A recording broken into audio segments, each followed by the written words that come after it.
Yo, what's up everyone? My name is Marcus. Welcome to my guide for Tina's Mindrealm Hard. This is my character after one clear, and then I cleared it again, so just about 5.5 ability score. I went with the Earth Fort spec, and my talents were just the two on the right side, so Guaranteed Enrage and Starfall. And with that, let's get into the guide. Starting off the guide, I want to say this dungeon destroyed me, and I don't even recommend trying to do like sand grip grouping or anything. If you want, you should just do mobs one at a time. Uh, you can see in my group here, I'd opted to do the first 3 packs together, and even then, that was kind of a mistake. I got farmed by these mobs. But yeah, you should use all your defensives together. And one thing I noticed is you have to actually dodge these guys' autos. So the big red guy and the big blue guy, they will auto attack you and do like all your HP. So if you notice that you don't have a shield up or you're taking a lot of damage, you have to be evasive. You maybe start kiting or something. But my HP dropped really low here. I even die like immediately in this pull. So if you want, you just do one at a time. But like I mentioned in the last video, it's only hard mode, so you can be rezzed just by someone walking up to you and pressing F. I believe you even die again, and I noticed, or no, I don't, but I noticed I need to kite from this guy or I will die. I'm just being really evasive. I'm not letting him try to auto me, but he did to me. He got me there, so I die. That guy died because I died. And yeah, these guys don't mess around. Do one at a time or like be prepared to be very evasive. Grab aggro and just kite, dodge all you can. Play really safe with these mobs. They do not mess around. Definitely harder than Tina itself, most likely. Same thing with this pull. I opted to pull these two together, but you definitely could do it separate. You have plenty of time. Even with how hard these mobs are, you get to the boss with you get there shorter than you on the first dungeon. Yeah, I won't say anything more about the trash because just do it one at a time. You'll be fine. Be very safe, pop everything, and get to the boss.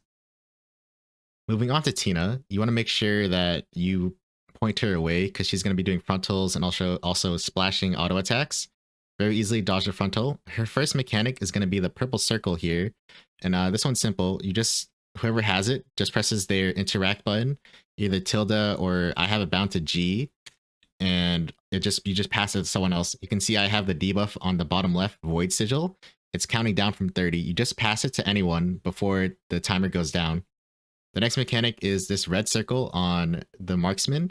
This is a group soak. Make sure you bring it in and then the group soaks and no one will die. Very easy, very simple. And she does have a tank buster. I actually didn't notice this before, but if you don't do enough damage as a tank, she will target other people with this line attack. So make sure you're always hitting the boss, always trying to do as much damage as possible, or your teammate will get punished for it. She should be doing the tank buster next. Nope, not yet. Here's a tank buster now, yep. And all you gotta do, you just have your ult and then maybe one more defensive and you'll live. I only had my ult there and it was just fine. You should always just save your ult for that. You don't want to die to that. And this mechanic is very easy. You're gonna see which 2 slices are free. And a good way to deal with this is you look where it's free and then you get your dash ready, either your shift or your right click button. And you just dash in the direction that's going safe because she's gonna slice in that direction, either clockwise or counterclockwise. So let's see. This is safe. She hits. And where's the next safe? I'll dash you to left or right. I dash left. So now the left is always going to be safe. Left again. Left again. And you're done. Moving on to this phase, the clones.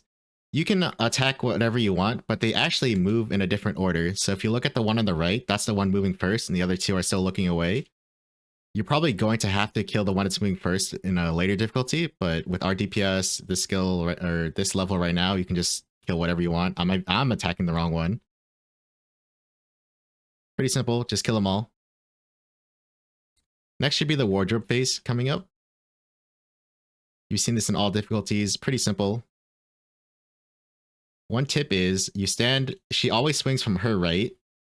And to when you want to click the gateway is actually just when her spear shaft hits the middle. It's about to touch the middle cabinet and I'll go take the closet. About to touch and we take the closet. Very easy, very simple. Let's speed through this.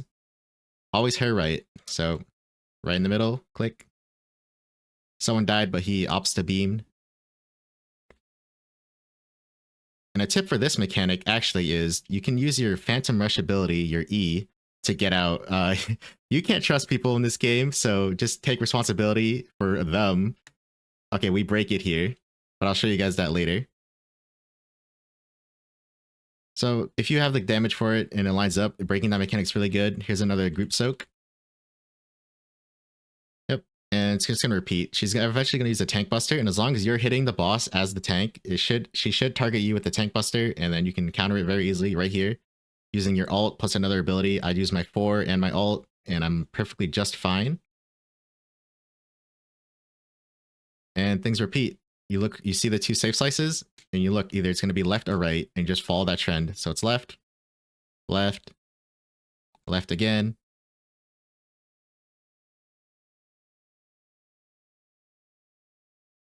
And now we do another. Oh, and if you saw that there, just a little tip.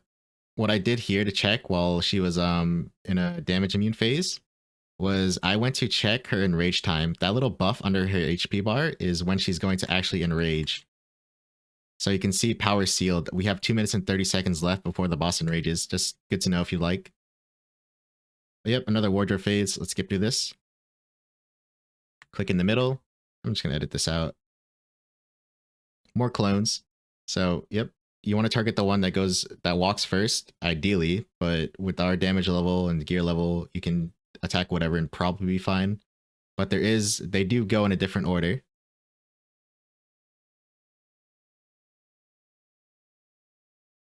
All the mechanics you've seen before and are repeating. One thing I do want to show you is the circles I was talking about before we broke her. She should do it now. This is a just dodge out of it. She does that like once in the fight for some reason.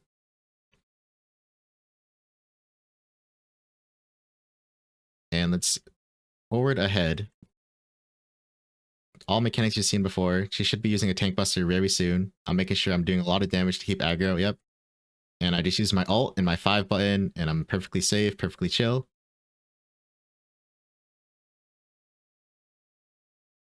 Pizza slices. So we're not going to see the circle, so I'm going to add a clip here to show you the circles and how you should deal with it.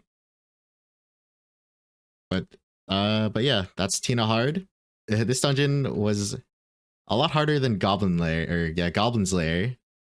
I recommend doing trash just one at a time, like I said before. And that was my guide for Tina's Mindrealm Hard. If that video helped, and if you liked it, enjoyed it, please leave a like, subscribe, comment below how hard it was. I feel like this was a pretty big jump compared to Goblin Lair. Especially that trash, man. That was crazy. But yeah, thanks for watching, everyone. Bye.